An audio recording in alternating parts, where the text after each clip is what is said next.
नमस्कार साथियों।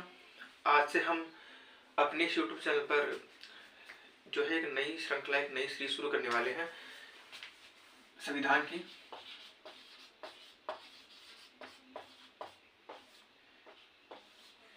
इस सब्जेक्ट की ये आज हमारी पहली क्लास है। ये जो टॉपिक है संविधान, और अगर मैं इसे और भी बेहतर तरीके से डिफाइन करना चाहूँ तो आप कह सकते हैं भारत का संविधान, क्योंकि हम इसी को जो है अपने सब्जेक्ट वाइज पढ़ते हैं, क्योंकि हमारे कॉम्पिटिटिव एग्जाम में यही इंपॉर्टेंट रहता है। ये जो टॉपिक है भारत का संविधान, ये केवल राजस्थान जो कॉम्पिटिटिव एग्जाम हैं उनकी दृष्टि से नहीं, इंडिया लेवल के जितने भी एग्जाम्स हैं उनमें भी इससे बहुत अच्छे क्वेश्चन आते हैं। संविधान के लिए लोग अक्सर ये कहते हैं कि ये रटने वाला सब्जेक्ट है, इसको तो आपको रटना ही पड़ेगा, इसमें समझने लायक कुछ नहीं है। लेकिन हम आपसे कहते हैं कि संविधान कोई रटने वाला सब्जेक्ट नहीं है, ये समझने वाला सब्जेक्ट है। और अगर आप इसे बहुत अच्छे तरीके से समझ लेते हैं तो इसमें रटने से कुछ नहीं है, बहुत अच्छी तरीके से इससे आप बहुत अच्छे से क्वेश्चन सोल्व कर पाते हैं। तो इसीलिए हम इसे रटेंगे नहीं बल्कि समझ कर पढ़ेंगे, और मैं आपको विश्वास दिलाता हूँ कि हम बहुत बेहतरीन तरीके से इसे पढ़ेंगे। तो भारत का संविधान पढ़ने से पहले हम ये पढ़ लेते हैं, ये जानना जरूरी होता है कि इसके पीछे की पृष्ठभूमि क्या है, इसके पीछे का इतिहास क्या है। अगर हम सीधा भारत के संविधान से स्टार्ट करें तो हम अनुसूचियों से, अनुच्छेदों से स्टार्ट करेंगे, लेकिन ऐसा नहीं है। हम पहले भारत के संविधान की ही बात करेंगे। लेकिन भारत का संविधान पढ़ने से पहले हम ये जानेंगे कि आखिर ये संविधान आया कहाँ से है, इसकी जो निर्माण की प्रक्रिया कहाँ से है, कहाँ से इसकी शुरुआत हुई थी, भारत में पहली बार संविधान कहाँ से क्या आया, उन सब को हम बेहतरीन तरीके से पढ़ेंगे। तो चलिए शुरू करते हैं।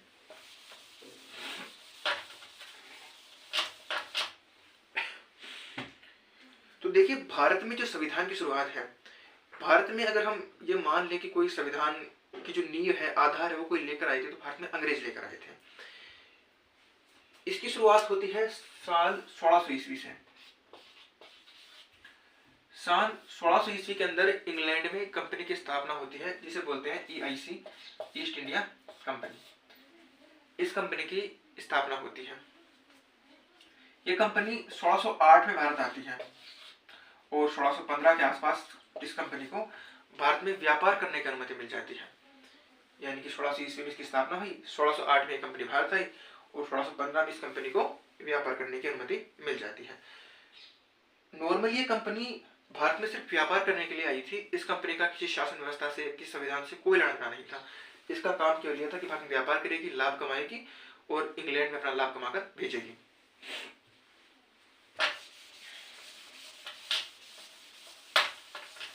अब जब EIC की भारत में स्थापना हो चुकी है तो व्यापार करने के लिए हमें कोई जगह स्थापित करनी होगी। तो ये जो हमारे भारत का एरिया है, नीचे का आप देख सकते हैं, ये EIC जो कंपनी है वो भारत में अपने 3 व्यापारिक केंद्र स्थापित करती है। सबसे पहला बंगाल, यहाँ पे आप मद्रास, और यहाँ पे बॉम्बे। आप इसे देख सकते हैं कि लगभग ये तीनों केंद्र जो है वो भारत के महत्वपूर्ण स्थानों को जोड़ रहे हैं और पूरे व्यापार पर कंट्रोल कर रहे हैं। तो ये इधर बंगाल, ये इधर मद्रास और ये इधर बॉम्बे। अब तो ये बंबई हो गया है, उस समय बॉम्बे कहते थे। तो इन 3 व्यापारिक केंद्रों के अंग्रेजों ने स्थापना की। ये जो 3 व्यापारिक केंद्र थे इनको अंग्रेज कहते हैं प्रेसिडेंसी।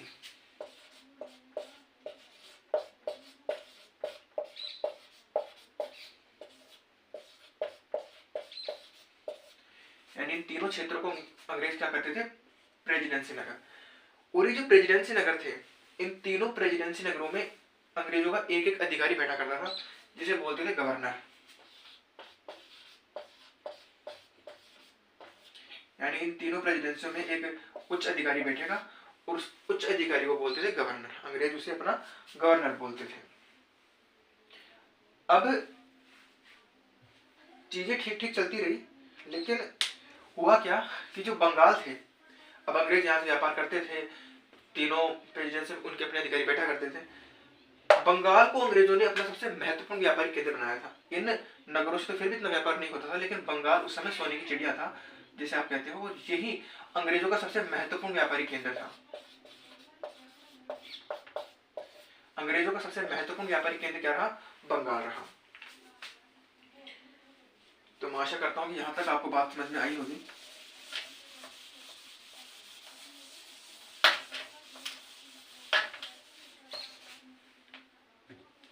तो शुरुआत में तो क्या रहा कि स्थितियां ठीक रही। अब बंगाल जो क्षेत्र है, यहाँ के शासक थे उस टाइम नवाब सिराजुद्दौला।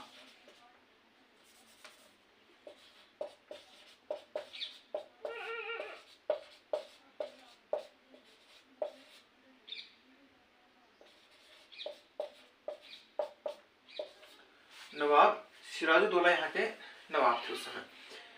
सिराजुद्दौला जो थे वो यहाँ पे शासन करते थे, और इसी क्षेत्र में अंग्रेजों ने अपनी एक जो व्यापारिक केंद्र बहुत ही महत्वपूर्ण रखा था।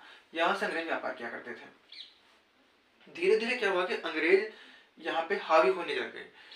टैक्स कलेक्शन वगैरह में ये व्यापार कमाते, उस पर टैक्स कमा के नवाब सिराजुद्दौला को देते, लेकिन उस टैक्स में भी धीरे धीरे कटौतियां करने लगे। सिराजुद्दौला को टैक्स वगैरह नहीं देते थे अपने आप में। इससे क्या धीरे धीरे दोनों के बीच बिगड़ने लगी मतलब।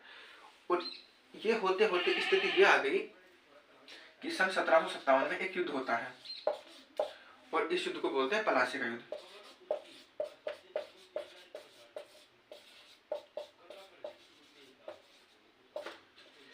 तो ये जो पलासी का युद्ध होता है, ये होता है अंग्रेज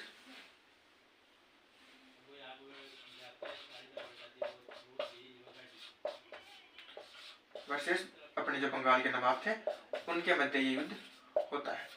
युद्ध क्यों हो रहा है? क्योंकि नवाब और जो अंग्रेज हैं वो उन दोनों के मध्य शक्तियों को लेकर टकराव हो रहा है यहाँ पे।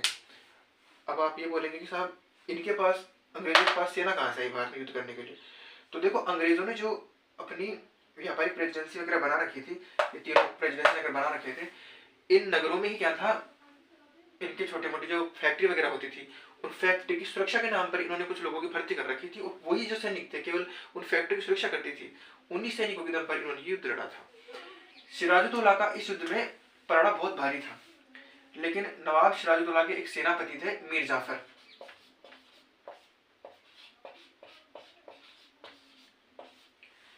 मीर जाफर जो थे वो नवाब सिराजुद्दौला के सेनापति थे। अंग्रेजों को इस बात का पता था कि वो युद्ध नहीं जीत सकते हैं, इसलिए उन्होंने इस मीर जाफर को जो है वो लालच दिया कि आप एक काम करो, नवाब सिराजुद्दौला का साथ छोड़ दो और हमारे साथ मिल जाओ। तो मीर जाफर ने पूछा कि भाई ऐसा करने से मुझे क्या फायदा होगा? अंग्रेजों ने कहा कि देखो, फायदा ये है कि हम आपको बंगाल का नवाब बना देंगे। कब तक आप इनकी सेनापतिगिरी करते रहोगे, आपको बंगाल का नवाब बना देंगे। मीर जाफर को ये सुनकर लालच आ जाता है और वो नवाब सिराजुद्दौला से बगावत कर देता है,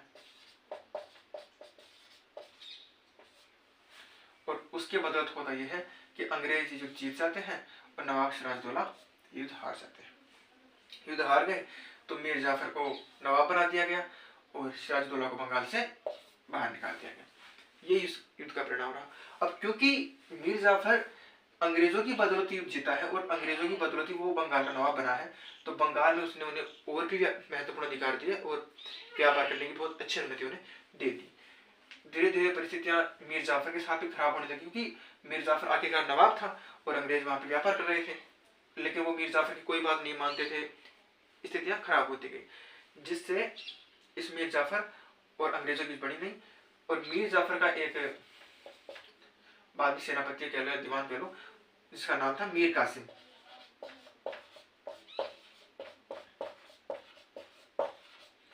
तो अंग्रेज जो है कुछ दिनों बाद इस मीर जाफर को हटा देते हैं और मीर कासिम को बंगाल का नवाब बना देते हैं। यहां तक आपको बात समझ में आई होगी। अगर आपको कोई चीज समझ में नहीं आ रही है तो आप नीचे कमेंट में पूछ सकते हैं, मैं उसका जवाब जरूर दूंगा।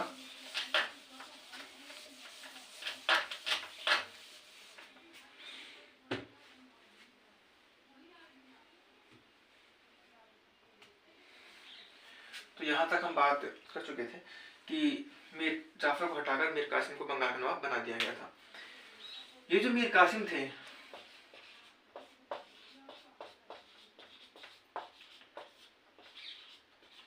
ये बंगाल के नवाब बन गए हैं। मीर कासिम पहले दोनों स्थितियों को देख चुके थे। भाई नवाब जो सिराजुद्दौला थे वो भी बहुत बेहतरीन शासन नहीं कर पाए और मीर जाफर भी शासन नहीं कर पाए क्योंकि अंग्रेज बार बार इनके शासन में टांग अड़ा रहे हैं। मीर कासिम को पता था कि मैं अगर बंगाल का नवाब बन गया हूँ तो बन तो गया हूँ, लेकिन अंग्रेज मुझे अच्छे शासन करने नहीं देंगे। इसका सबसे अच्छा तरीका यही है कि इन अंग्रेजों को बंगाल से बाहर भगा देते हैं और शासन व्यवस्था अपने हाथ में लेते हैं। लेकिन ये अकेले इसकी बात थी नहीं, क्योंकि बंगाल उस समय तक कमजोर हो चुका था। इसलिए मीर कासिम आज चलता है और चलता चलता ये पहुंचता है अवध में। अवध के नवाब उस समय थे शुजाउद्दौला।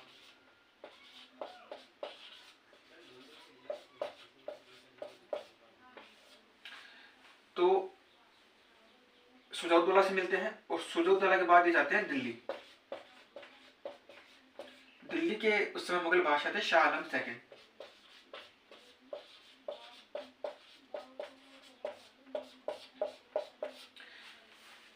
इन दोनों से मिलते हैं और इन दोनों के साथ ये जो मीर कासिम है वो ये संधि करते हैं कि भाई देखो अंग्रेजों को हम बंगाल से भगाएंगे और उसके बाद में जो भी होगा बंगाल का जो व्यापार वगैरह है उसमें जो भी लाभ वगैरह होगा उसको हम आपस में डिस्कस करके किसी तरह से मामला मैनेज कर लेंगे। लेकिन फिलहाल महत्वपूर्ण जो है वो अपने अंग्रेज हैं, उन अंग्रेजों को अपने को यहाँ से बाहर निकालना है।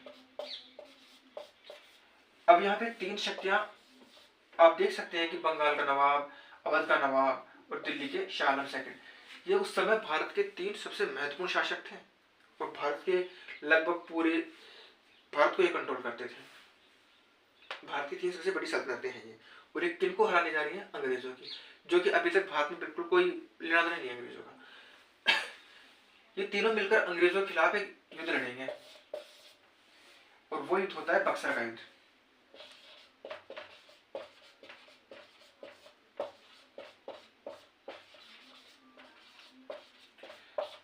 ये युद्ध होता है 1764 में। करने वाले कौन है? ये वर्सेस अंग्रेज, तीनों अपने शासक और एक अंग्रेज। इन तीनों की सेनाएं लगभग 1 लाख प्लस हो चुकी थी, जबकि अंग्रेजों के पास बहुत छोटी सेना थी। लेकिन फिर भी अंग्रेजों को ये पता था कि अगर हम यहाँ इस युद्ध में हम हार गए तो हमारी स्थिति बहुत खराब हो जाएगी। इसलिए अंग्रेज जो है वो इस युद्ध में दिमाग से काम लेते हैं।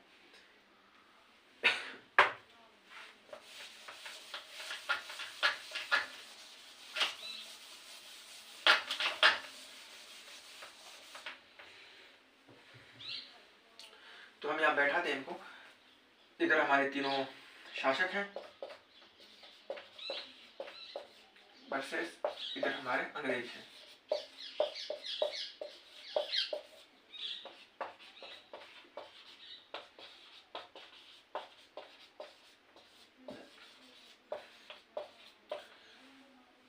अंग्रेज क्या करते हैं, इनके पास सेना बहुत छोटी है जबकि इनकी सेना बहुत बड़ी है। ये तीनों शासक ओवर कॉन्फिडेंस में आ गए थे यहाँ पे कि भाई अंग्रेजों के पास बहुत छोटी सेना है और हम लोग जीत जाएंगे। अंग्रेजों को पता था कि हमें ये युद्ध हर हाल में जीतना होगा, इसलिए अंग्रेज क्या करते हैं, अपनी सेना की टुकड़ी को 2 भागों में बांटते हैं और पीछे जो रह गई थी उसे भी 2 भागों में बांटते हैं। ये शासक अपनी पूरी ही सेना को एक साथ लड़ने के लिए भेज देते हैं कि जाओ भाई लड़ो। ये सबसे पहले इस सेना को लड़ने के लिए भेजते हैं और ये जो सेनाएं थी ये पीछे से आक्रमण करती हैं, कुछ टुकड़े यहाँ पे कुछ टुकड़े यहाँ पे, और इनको चारों तरफ से घेर लेती है, जिसकी वजह से कोई ना कोई रणनीति कारण अपने अंग्रेज इस युद्ध को जीत जाते हैं और शासक इस युद्ध को हार जाते हैं। अब देखो 1764 की बात है। इस समय भारत की 3 महत्वपूर्ण शक्तियां बंगाल, अवध, दिल्ली, जिनके बराबर भारत में कोई सेना ही नहीं है, कोई ताकत ही नहीं है, वो अंग्रेजों से हार गए हैं। तो आप इस बात को समझ पा रहे होंगे कि अगर भारत की 3 बड़ी शक्तियां इस युद्ध में हार गई हैं और अंग्रेज जीत गए हैं, तो ये जो युद्ध है ये इस बात का निर्णय कर देता है कि भविष्य में आने वाले समय में भारत के शासक कौन होंगे? भारत के शासक अंग्रेज होंगे, क्योंकि भारत की 3 महत्वपूर्ण शक्तियां युद्ध हार चुकी हैं और अब तो केवल भारत में जो कुछ शासन कर सकता है वो केवल अंग्रेज ही करेंगे, क्योंकि ये शक्तियां कमजोर हो चुकी हैं, क्योंकि बहुत छोटी सेना के दम पर इन्होंने ये युद्ध जीत लिया था।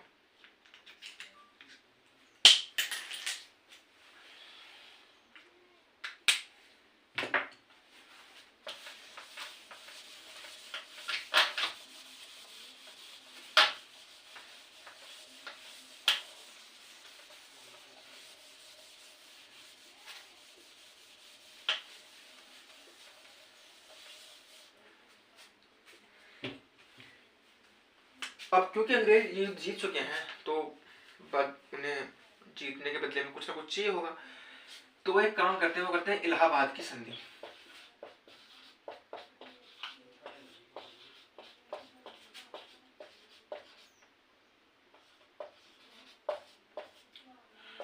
और ये संधि होती है साल 1765 में। होगी किन किन के मध्य? इधर हमारे अंग्रेज हैं,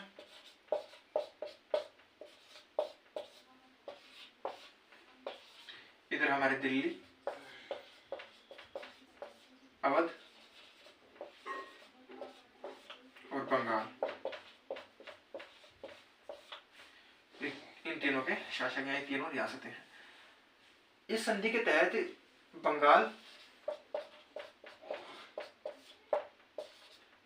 बिहार और उड़ीसा, जो 3 क्षेत्र हैं, इन तीनों क्षेत्रों के दीवानी अधिकार अंग्रेजों को मिल जाते हैं। और भी कुछ महत्वपूर्ण शक्तियां इस संधि में थी, लेकिन हमारे लिए महत्वपूर्ण यही चीजें हैं, और ये संधि हो जाती है। अब अंग्रेज यहाँ शांत बैठने वाले थे नहीं, इन्होंने अपने देश इंग्लैंड ये संदेश भेजा कि भाई देखो, हमने ऐसे ऐसे एक युद्ध लड़ा था और उस युद्ध के बदौलत हमने भारत के 3 महत्वपूर्ण शासक बंगाल, बिहार, उड़ीसा को हरा दिया है। भारत में ये 3 ही महत्वपूर्ण शक्तियां और इनके अधीन ही जितने बाकी राज्य रजवाड़े वगैरह हैं वो इन्हीं के अधीन आते हैं।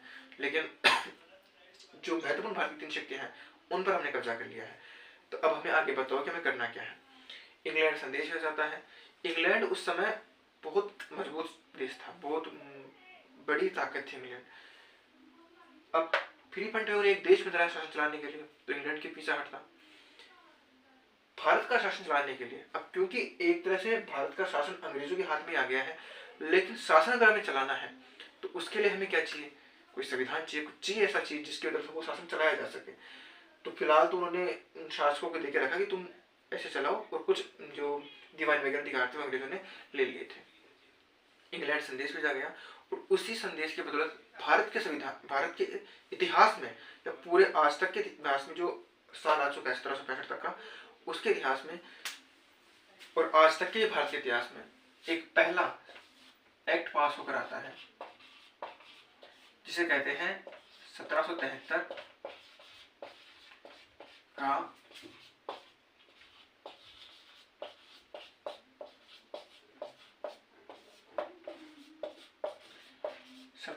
का रेगुलेटिंग एक्ट। ये भारत के संवैधानिक इतिहास में आज तक का पारित किया गया पहला एक्ट है और बहुत ही महत्वपूर्ण एक्ट है। भारत में इससे पहले कहीं कोई संविधान कुछ नहीं मिलता है। ये पहला एक्ट है जो अंग्रेज भारत में पास करके लेकर आए हैं, जिसे हम कहते हैं 1773 का रेगुलेटिंग एक्ट। अब ये एक्ट क्यों आया है? ये एक्ट इसलिए आया है, भारत की जो महत्वपूर्ण ताकतें थी उन्हें अंग्रेजों ने हरा दिया है और अब अंग्रेज भारत का शासन चलाएंगे। हम पहले बात कर चुके हैं कि भविष्य में भारत के शासक अंग्रेज होंगे। इस बात को बक्सर के युद्ध ने प्रमाणित कर दिया है।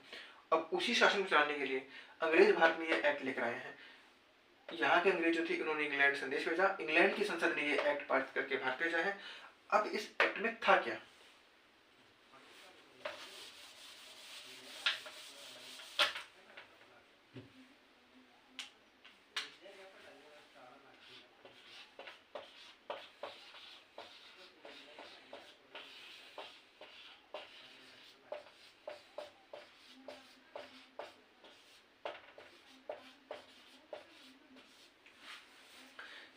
का रेगुलेटिंग एक्ट, इसकी हम बात करेंगे। अब इस एक्ट में था क्या? सबसे पहली बात, ये एक्ट जब पारित किया गया उस समय इंग्लैंड के प्रधानमंत्री थे लॉर्ड नॉर्थ।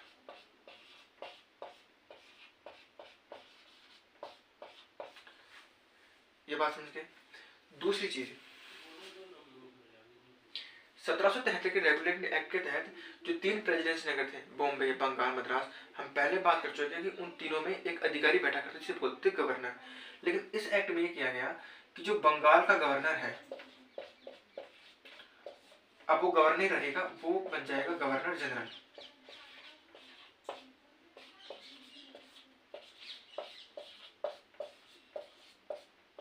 यानी अब वो गवर्नर नहीं रहेगा, बल्कि अब वो बन जाएगा गवर्नर जनरल। और जो बॉम्बे और मद्रास है, ये दोनों गवर्नर इसके अधीन हो जाएंगे, गवर्नर जनरल के। यानी इसकी शक्तियां व्यापक हो गई हैं। इसके अलावा ये जो 1773 का रेगुलेट एक्ट था, इसमें और क्या काम किया अंग्रेजों ने? अंग्रेजों ने इस एक्ट के तहत ये काम किया कि अब जो होगा, एक तो 1772 में भारत में एक पद की शुरुआत हुई थी, जिला कलेक्टर की।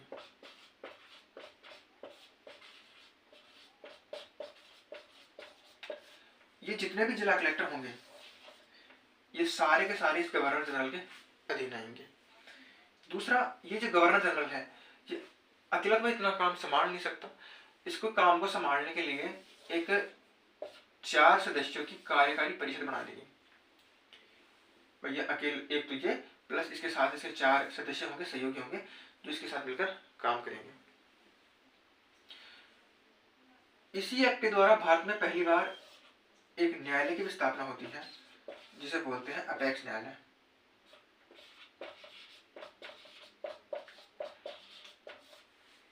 इसकी जो प्रथम मुख्य न्यायाधीश थे, वो बने थे सर एलिजा इम थे।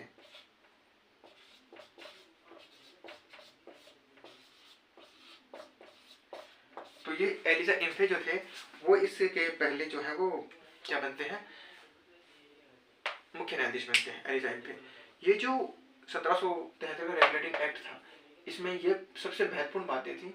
इसके अलावा इस एक्ट के द्वारा हुआ है कि जो कंपनी के जो अधिकारी वगैरह थे, उनके खुद के जो निजी व्यापार है, यानी वो कोई भी निजी व्यापार नहीं कर सकते, उनके निजी व्यापार पर रोक लगा दी गई थी। इसके अलावा वो कोई उपहार, भेंट, पुरस्कार ये सब प्राप्त नहीं कर सकते हैं, उन पर भी रोक लगा दी गई थी, क्योंकि कंपनी में भ्रष्टाचार बढ़ रहा था। तो उस भ्रष्टाचार को रोकने के लिए भी चीज की गई थी। इसके अलावा जो बंगाल गवर्नर जनरल थे, बंगाल के प्रथम गवर्नर जनरल बने थे वारेन हेस्टिंग।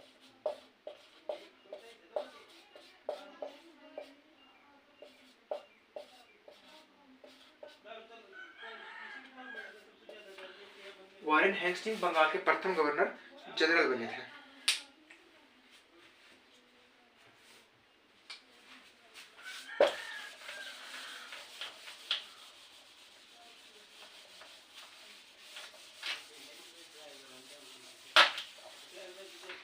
इसके साथ ही ये जो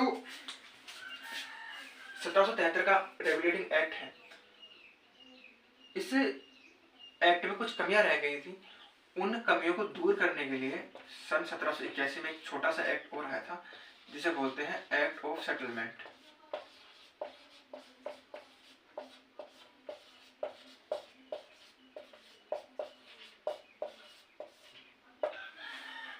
ये 1781 का एक्ट ऑफ सेटलमेंट इस 1773 के रेगुलेटिंग एक्ट में जो कमियां रह गई थी, उन कमियों को दूर करने के लिए आया था। तो आई होप आपको आज की ये क्लास अच्छी लगी होगी। हम इस चीज को पूरा लेके चलने वाले हैं, यानी हमारे संविधान की आज पहली क्लास थी।